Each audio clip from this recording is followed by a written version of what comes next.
I remember that when I was a kid, my parents would send me to my grandmother's house every summer. She lived way out in the boonies, so it was kind of an adventure. She had a huge house too. At least I remember it being huge. Everything seems bigger when you're a kid. I would spend hours playing in the big empty rooms, or crawling through the cupboards. It was kinda creepy too though. The house was old and sometimes at night you could hear the sounds of a rabbit being caught by predators out in the woods.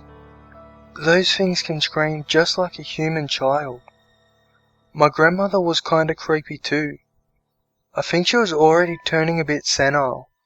She tended to drift off in the middle of sentences, and she spent long periods of time looking out the window, or just staring at the pictures hung on the wall. She had great stories though, fairy tales and fables, stuff like that. I could listen to her for hours. She told long sagas of mischievous trolls, wise old spirits, and brave warriors. She never needed to read from a book or anything. They were all just stored up there in her head. I don't know how she remembered them all, especially considering she was probably experiencing the early stages of dementia.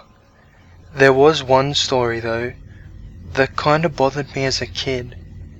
In fact, it still bothers me as an adult. She told me the story one late evening as the sun was going down. She was sitting in an old rocking chair, and I was cross-legged on the floor. I will recount this story to the best of my abilities. Many years ago there was a puppeteer named Heinrich. He lived in a small farming town, and his house was on a hill near the woods. He carved each one of his puppets by hand. His puppets were like his children. Whenever he felt inspired to add a new member to his family, he would go to the forest and gather wood, and then spend hours in his little house, carving until the new puppet was perfect. Aside from his wooden children, Heinrich had one real child, a teenage boy named Johann. Johann, as you can imagine, resented how much time his father spent on his puppets. Heinrich was too frail to do any real work, which meant Johann had to provide for the both of them. He worked as a farmhand, spending every day in the cold and the heat to make ends meet. While Johann toiled all along, Heinrich just sat at home, playing and talking with his puppets, like they were real. Over time, Johann's resentment to his father grew into a slow, boiling rage. But he reminded himself of all the good times he and his father had when they were younger. The memory he treasured the most was the day Heinrich built a swing for him, in the tree beside their house. Those memories kept him from ever taking his anger out on his father. One day while working the fields, Johann cut himself badly on his scythe. The wound bled heavily, and Johann had to spend all his savings having it treated and stitched by the town doctor. That evening when Johann made it home, he finally told his father how he felt about him. He told him how angry he was, how much he resented working so hard to feed his worthless father, how he hated the way his father ignored his flesh and blood son for a bunch of puppets. Heinrich just sat there silently, and then he fell, producing only a slight thud. As he hit the floor, he was dead. A heart attack, the town doctor would later say. The whole town attended the funeral. A few cried, for Heinrich had been well liked by everyone. Johann didn't cry though.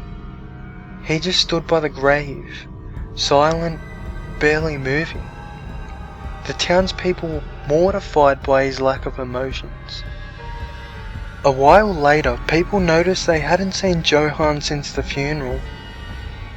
One of Johann's fellow farmhands, Bram, went to see if he was okay. As he approached the house, he noticed the old tree, the one Heinrich had built a swing for his son in, had been chopped down. When Bram entered the house, his heart froze. Sitting in front of the fireplace, Johann, and next to him a life-size wooden puppet of Heinrich. Surrounding them were all the puppets Heinrich had made over the years. Johann chatted happily to his wooden father and his wooden siblings, controlling their strings to make them respond. The townspeople had to drag the utterly mad Johann out of his house. He screamed all the way. During the struggle, Bram accidentally knocked over the puppet Heinrich. His wooden head shattered on the floor, and out poured real human blood. I was the one who found my grandmother after she died. I had gone to her house to deliver her some groceries. I found her dead in the same room where she told me that story as a child. It took me 10 minutes to call the police. It was just as she lay there on the floor, in the early stages of rigor mortis.